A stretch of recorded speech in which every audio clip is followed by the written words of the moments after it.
This episode is brought to you by Amazon. The holidays are here, and you know what that means? It's time to get your friends and family the gifts they deserve. Take the stress out of shopping with Amazon's great deals and low prices on a huge range of items from toys to tech and much more. Whoever you're gifting for, Amazon has great prices on everything you need this holiday season. Shop Amazon for all your gifting needs. How would you like a 15% discount to my daily email, the stack of stuff, the show notes, discounts to the conference, all of that? All you need to do is text the word show to 33777. You'll get the annual subscription with a 15% discount to my daily email. You'll get the stack of stuff, the links to the show notes, discounts to the conference, and so much more.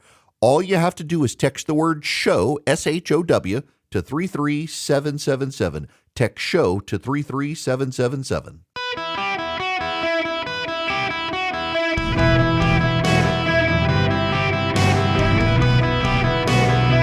Welcome to the Eric Erickson Show podcast, Hour 1. My fellow Americans, welcome. It's Eric Erickson here across the United States of America. The phone number, if you want to be on the program, 877-973-7425. If you'll please text ARMY, A-R-M-Y, to the number 33777. I'd love for you to be able to fill out the information, first name, last name, zip code, and email address so that we will be able to start contacting you as we go around the country. By the way, November 7th, we're working out the details. We'll let you know. Those of you listening in Oklahoma, we're going to be in Tulsa for the first post-election briefing. We'll start with you guys there. So text the word ARMY to 33777, fill out the info. Don't need your phone number necessarily, but email and zip code so that we'll be able to say, okay, who do we have in Oklahoma who wants to come? And we'll be able to get you there. I got to begin with the Springfield, Ohio situation again. It dawned on me yesterday. So I am on WHIO, which is the big talk station in Miami Valley and has a huge listenership in Springfield and in Yellow Springs, which I need to get to since I can go see Dave Chappelle, and Dayton and the like in the Miami Valley. And I realized I had a big listenership when I referred to Utters and Putters, which is a putt-putt place and a driving range near Yellow Springs, Ohio. And every listener, I think, in the area emailed and said, actually, it's Young's Dairy. It's at Young's Dairy. Utters and Putters isn't the name of the business. It's Young's Dairy. Now I got to go to Young's Dairy.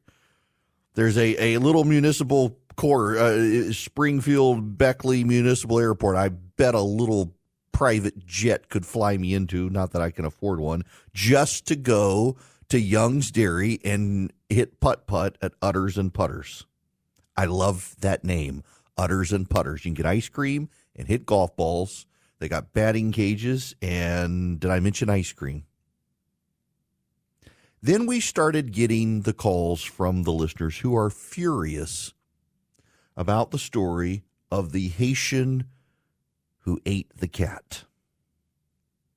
Do you know why they're furious about the story of the Haitian immigrant who ate the cat in Springfield, Ohio? They're furious because it's not true. And the result has been a very serious problem being overlooked in Springfield, Ohio with Haitian immigrants. And I have to correct myself because I knew I shouldn't have trusted the Daily Mail, and I did. There was the photographic evidence of the Haitian walking down the street with the goose. The dead goose. It was a Canadian goose, so we don't care about the goose because they're horrible animals. By the way, I have found the one topic that unites my audience more than their hatred of electric vehicles: Canadian geese. Y'all hate them, just like me. But it turns out that this picture was not in Springfield, Ohio. I will say, however, we had callers who called yesterday. They didn't get on the air. They were just calling to pass on to me that, yes, it is true. It is true that some of the Haitian migrants have been known to capture the ducks and the geese in the local park in Springfield, in, Snyder Park along the river there.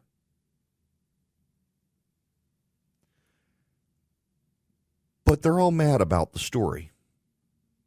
all the callers from Springfield, Ohio are mad about the story of the Haitian who killed the cat because it is not true. And it makes them, they feel like, sound like liars. And here's the problem. A bunch of right-of-center social media agitators began to spread the story of the Haitians eating people's pets in Springfield, Ohio. And what it has allowed the media to do is to say, that's not true. This is racism, and simply move on from the actual story.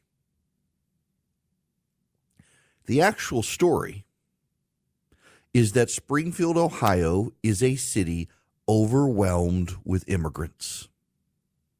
It is not a wealthy city. It has had to drive up its education costs. Its social services are taxed. It's being overwhelmed. It is true that last August, a driver who is a Haitian immigrant who lacked a driver's license in Ohio rammed into a school bus on the first day of school, killing an 11-year-old boy and injuring 23 others. Springfield, Ohio has 58,000 people, and between 15 and 20,000 Haitians moved in since the pandemic. They're legal aliens. They're not illegal aliens. They have work permits. Many of them are getting jobs in factories, and they're making less money than what the locals wanted. Here's the problem, however. The city is overwhelmed. Not only is it overwhelmed, but now there's a housing crisis. It's moved so fast. The New York Times, and yeah, I realize it's the New York Times, but let me just read this to you.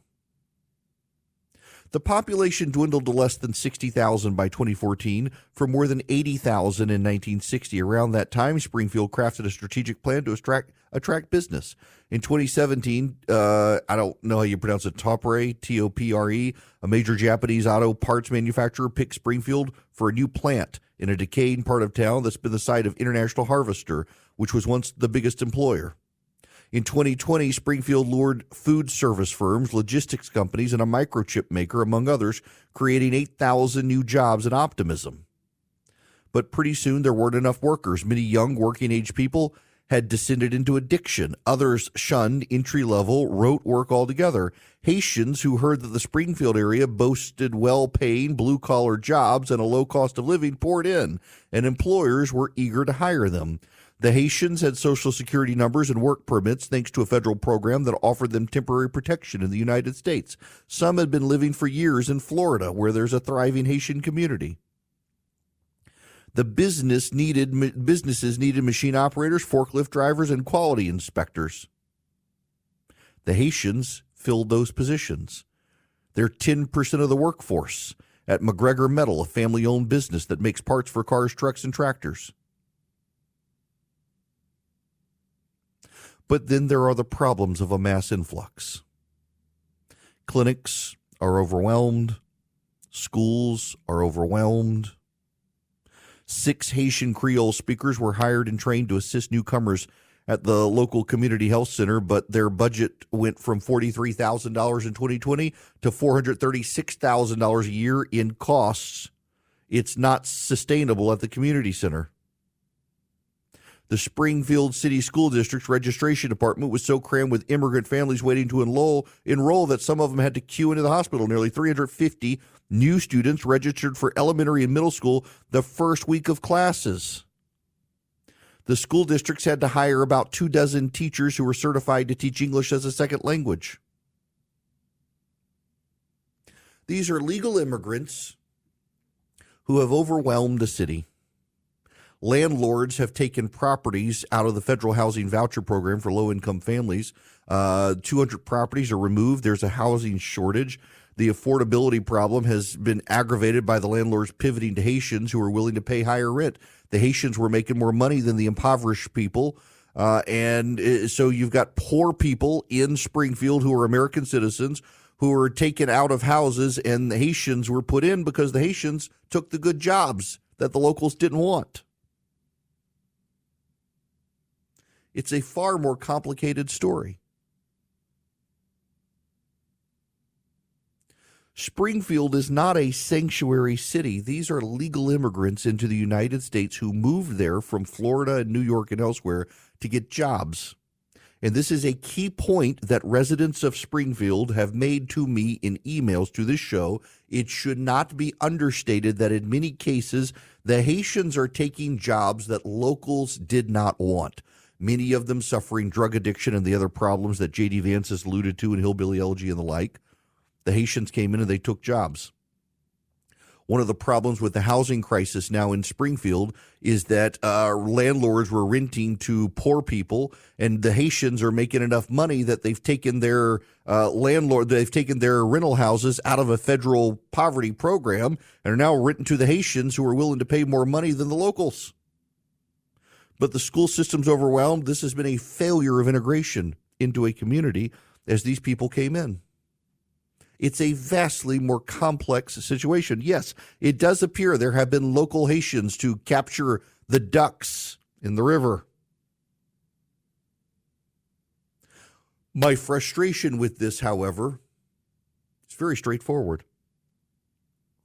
This is a complex issue exacerbated by the Biden-Harris administration's problems that allowed a group of Haitians to come into this country and be given temporary residency programs and amnesty because of the situation in Haiti. And 20,000 of them moved into one city, overwhelming social services, many of them, however, taking good jobs that some in the local community didn't want to do. And what did right-wing social media influencers do? They lied about someone eating a cat and showed a picture that made it into the newspaper of a man carrying a goose down the street that wasn't there. And so what did the media do? Instead of examining the situation, saying, yeah, this is actually a problem, they said, oh, liars, racists and liars, the story's not true. Meanwhile, it is true. It just happens to be a complex story. We are 56 days away from the election, and you've got right-wing social media influencers relitigating World War II and whether Hitler was actually the good guy, and lying about Haitians eating cats in Springfield, Ohio, when all the focus should be on Kamala Harris, and instead it's a bunch of people who I am more and more convinced some of these pro-Trump social media influencers are scared he might actually win. They would rather he lose so they can continue to nurse grievances with the problems that the Democrats have made. We should not be running our 2020 campaign based on lies. And yet too many people are running an entire campaign based on lies. You got the anti-Semites on the right questioning the Jews.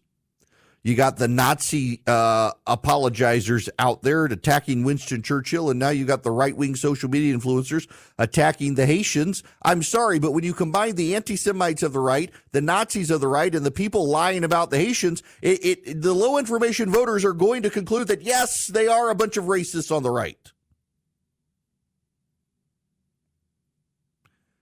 We should all be focusing on Kamala Harris's economic policy, and to the extent that we focus on Springfield, Ohio in this situation, the situation has everything to do not with Haitians eating cats or decapitating geese, but with 20,000 people moving in fairly well at once, overwhelming a local government, overwhelming a local school system, overwhelming healthcare services, and it's because of the policies of the Biden administration.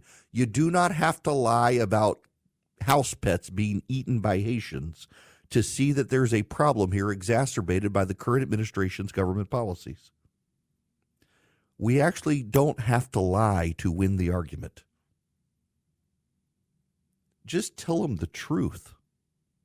The truth is bad enough. Springfield, Ohio is overwhelmed.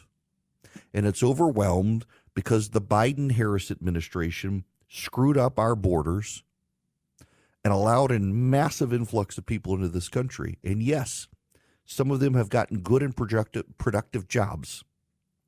But also, in doing so, they've taken those good and productive jobs from many current citizens looking for work and then displace those people from their houses.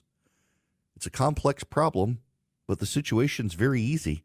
Secure the border and undo the failures of the Biden administration. We don't have to lie to get that done. AI might be the most important new computer technology ever. It's storming every industry. Everybody's talking about it. Billions of dollars invested, so buckle up. The problem is AI needs a lot of speed and processing power. So how do you compete without costs spiraling out of control? It's time to upgrade to the next generation of the cloud. Oracle Cloud Infrastructure, or OCI. OCI is a single platform for your infrastructure, database, application development, and AI needs. OCI has 4 to 8 times the bandwidth of other clouds, offers one consistent price instead of variable regional pricing, and of course, nobody does data better than Oracle. So now you can train your AI models at twice the speed and less than half the cost of other clouds. If you want to do more and spend less, like Uber, 8x8, Databricks, Mosaic, take a free test drive of OCI at oracle.com/Erickson, ERICKSON. That's oracle.com/Erickson, oracle.com/Erickson. Go check them out today. Hello there. Welcome. It is Eric Erickson here. The phone number 877-973-7425. Those of you on the phones, Sherry calling from Ohio, I need you to be patient. This is a short segment, and I need to set the record straight on something because I just got an email from Sally. Sally says, Eric, if you're going to declare your hatred for something, particularly something living, please at least call it by its correct name. They're Canada geese, not Canadian geese. Now, Sally is the second person in less than 24 hours to email me that it is Canada goose, not Canadian goose. The definitive source on this is the Oxford English Dictionary, which notes that the phrase Canadian geese has referred to the Branta canadensis since 1780. Canada goose is ornithologically correct. Scientifically, it is Canada goose, but in common parlance, most people have since 1780, according to the Oxford English Dictionary, referred to the Canada goose as the Canadian goose because the Canadian is the correct adjective to precede the noun goose.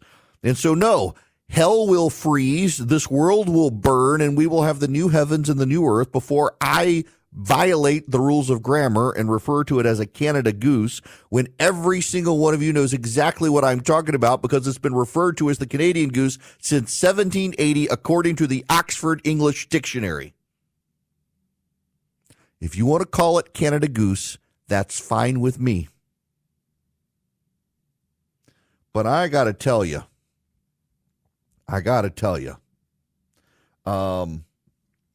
I don't really know anyone who refers to them as Canada geese because it's terrible grammar. The dictionary agrees with me, not you.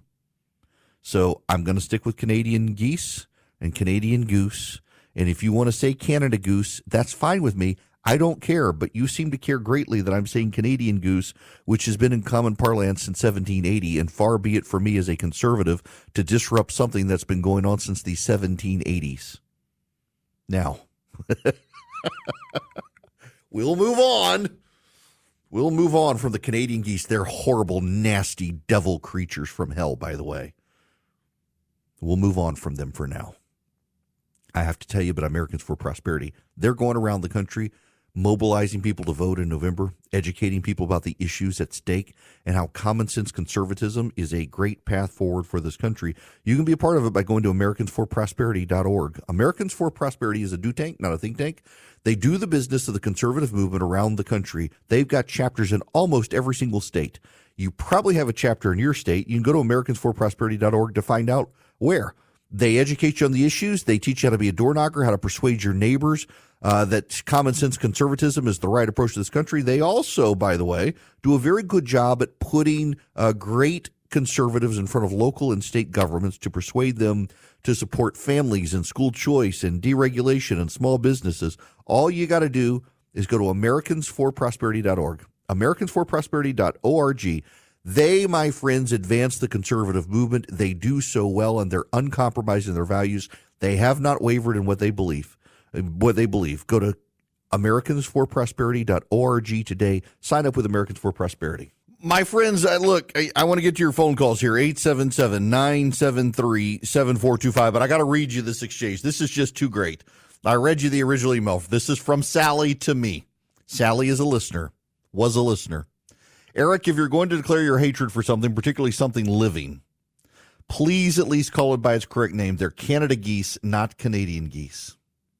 So I reply, the world will burn and the new heavens and new earth appear before I refer to Canadian geese as Canada geese. And Canadian goose has been used since 1780, according to the Oxford English Dictionary, to mean Branda canadensis, the genus and species for that particular goose. Sally replies back, and you just lost a longtime listener. I'm sorry, you couldn't be corrected by the Oxford English Dictionary, who can trace the phrase back to 1780. People were referring to them as Canadian geese before this country, well, right after this country was founded, before our Constitution was written. So I reply back, if I just lost a longtime listener because I accept the Oxford English Dictionary's common usage of the term since 1780, you weren't a good listener.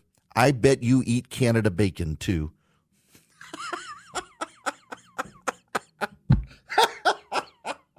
Yeah, you know, Sally eats Canada bacon and sends off angry emails saying, it's Canada bacon, not Canadian bacon.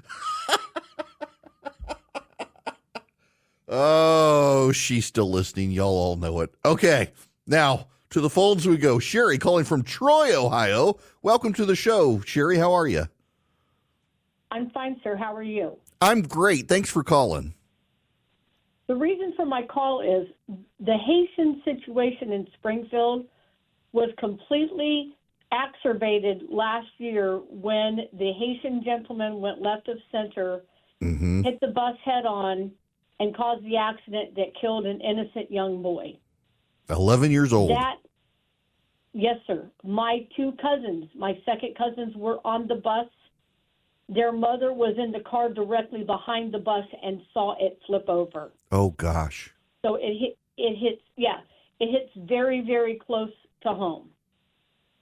That accident helped to manifest the more displeasure with them even being in the community than what it was before. It's the cat thing, the dog thing, the goose thing, or whatever they want to call it. Those ducks and geese in that park are nasty.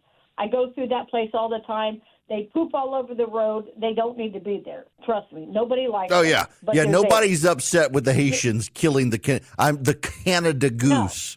No. Right, yeah. And I've heard Canada goose because I used to work at a place where we had a pond and they had them, and there was a gentleman that came out from the wildlife place, and he said it was Canada goose, and I'm like, okay, whatever, I don't care. But the whole thing goes back now to that accident. Yeah. And today, this morning before your radio show, I was standing next to the bench that was put in place to honor that young man that was killed at the Grandparents' Day celebration at his elementary school that he was headed to a year and 2 weeks ago, basically today. So that's what manifests the problems. Sherry, thank you very much for that, and I'll let you go, but I hope you'll hear this. This is from a listener who lives in Springfield. He says, this is one of the things that's going on. They've been wrecking cars all over the city. Many of the Haitians who moved here don't speak English, can't understand the road signs. And if they're over 18, the star isn't making them take a driver's education. The state isn't making them take a driver's education class. They have an interpreter read them the questions. They pass the test on a computer, then they go off. The city's a crash course for them. Lines at the DMV and the post office and the welfare department are so long, most residents in Springfield go to other counties to conduct business. Springfield was just like Dearborn, Michigan, will be like Dearborn, Michigan in the next 5 years.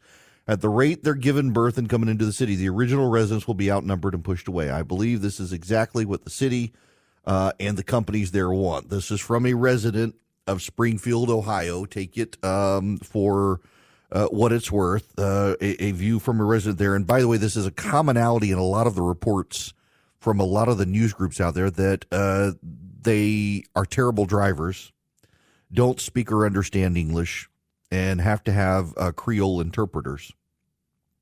It has just changed a community, and you do have to understand that in progressivism these days, it is anathema to progressives to make people assimilate. You're not supposed to assimilate.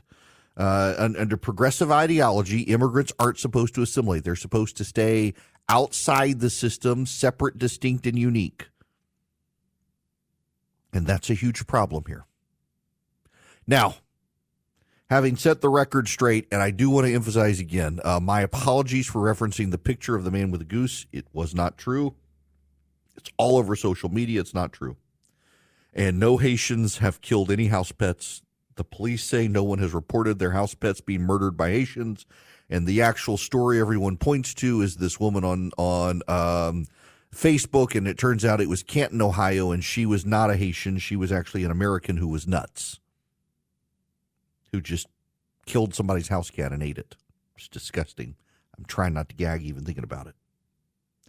The problem here is that so many people on the right decided to hang their hat on the lies that the American media, which is already not on our side, can go out of its way to say, nope, these are just a bunch of racist liars. And they can dismiss the actual real problem.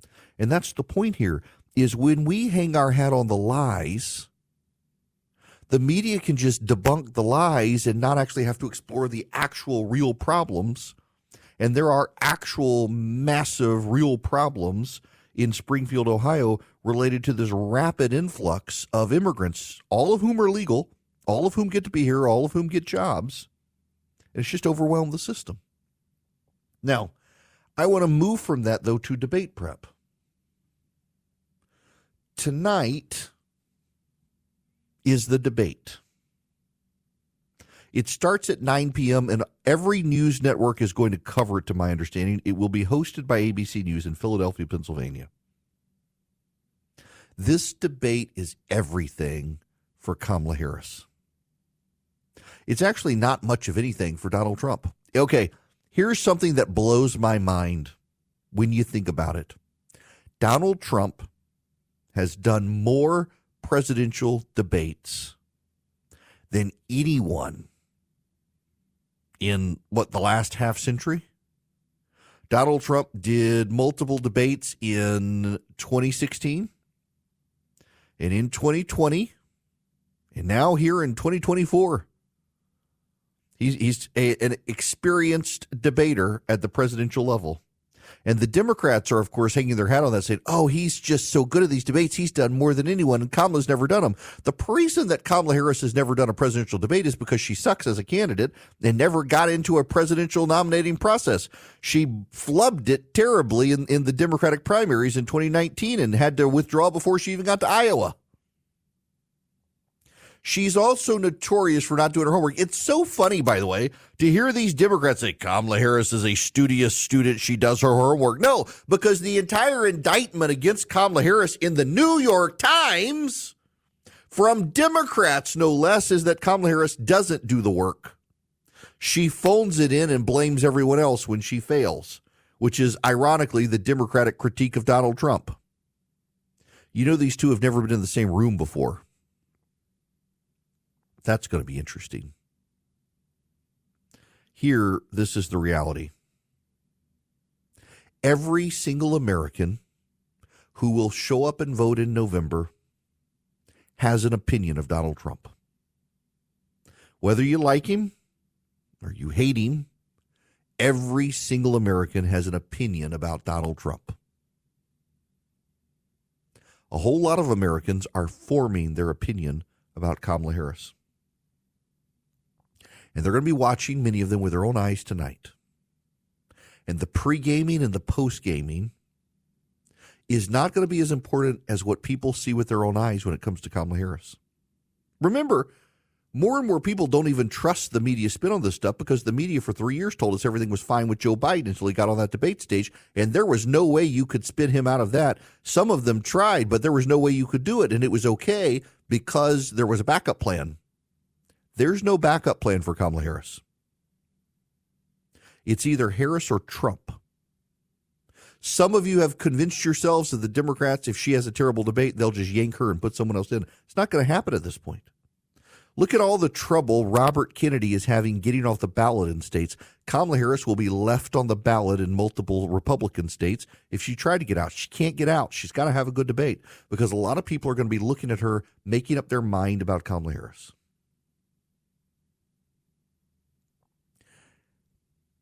And they're going to judge based on her answers. And a lot of them are going to want to know some substance. She doesn't have much substance. Kamala Harris is running away from her policy from 2020. Hasn't quite come up with a lot of policies now. Remember, she says her values haven't changed. I think Trump should probably harp on that throughout the debate tonight, that she says her values haven't changed. In 2020, she came out in favor of using taxpayer funds for the gender transitions of people in prison and illegal aliens. That actually came up last night on Aaron Burnett's show on CNN, and Aaron Burnett was a little bit flummoxed. Like, really? She wants to use taxpayer dollars to fund the gender transition surgeries of illegal aliens in this country. And yes, that was her position in 2020. She hasn't changed. But also, this is ABC News. And ABC News has been more hostile to Donald Trump than any other news network other than CBS.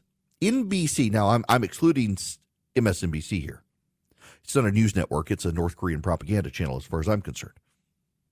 But ABC, CBS, and NBC, ABC has been pretty relentlessly negative towards Donald Trump. And remember, ABC News has Jonathan Karl, who got into it with Tom Cotton 2 weeks ago. Tom Cotton said Kamala Harris still supports getting rid of private insurance. And Jonathan Karl says, no, she doesn't. And Tom Cotton says she hasn't said anything. She has not reversed that position. The last she's spoken on this issue is she supports getting rid of it. And John Karl was like, no, she doesn't support that anymore. She's more reasonable now. And Jonathan Karl actually this weekend doubled down on the Sunday show that Kamala Harris had moderated her position. She hadn't moderated anything. She sent out press releases on a Friday afternoon saying the candidate no longer believes this. She herself has said nothing. It's amazing how these members of the press are willing to believe Kamala Harris when a statement is released. They won't believe Donald Trump when a statement's released. They want to grill Trump on everything. They won't grill Kamala Harris. And this is ABC News. So I don't expect a fair debate. I really don't. I expect them to ask Donald Trump, why are you the second coming of Hitler? And then the follow-up question to Kamala Harris will be, do you like puppies or do you really like puppies? And I still expect Kamala Harris to offer a word salad. Well, in the world and the scheme of things, the puppies are so likable. So, yes, I like puppies, but asking if I like puppies or just like puppies is the double of the like, one to negate the first like so that it means then that I don't like, or do I like puppies? I do like puppies, but do I really like puppies? I'm not sure because really is such an abstract term. And they'll let her get a pass on that answer. So, what do I actually think will happen tonight? I think neither side is going to have a breakout performance. But congratulations to Trump supporters. Your guy won the debate. And congratulations to Harris supporters. Your gal won the debate. You'll both acknowledge that your candidate had the strongest, life-changing, brilliant debate performance. And you will deny vociferously that the other person had a good debate performance. The reality is, I suspect that this race is going to stay tied. No one's going to have a breakout performance, and that this is going to be settled in the House of Representatives on a tie in the Electoral College. The absolute worst possible outcome. Why? Because God has a sense of humor, and he's clearly laughing at all of us right now. Now, some of you are crying. You're not laughing about the IT problems you're having at your office. Vision Computers can take care of you. If you call them at 404 Compute, Vision can build you computers, and they're going to get you what you need and what you want. It's not going to be the one-size-fits-all big box store computer. And then you get their award-winning customer service, tech support with it.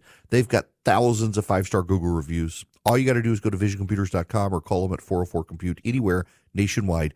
And if you don't have your computers from Vision Computers, well, for $179 a year, you can get their 5-star customer service. So your employees literally get a number they can call, and someone answers within 15 seconds, and they get the answer to what they need done with their computer. If they don't know how to do something, if they can't find something, Vision can navigate them through it. They can answer their questions. They can handle printer support. They can handle email support.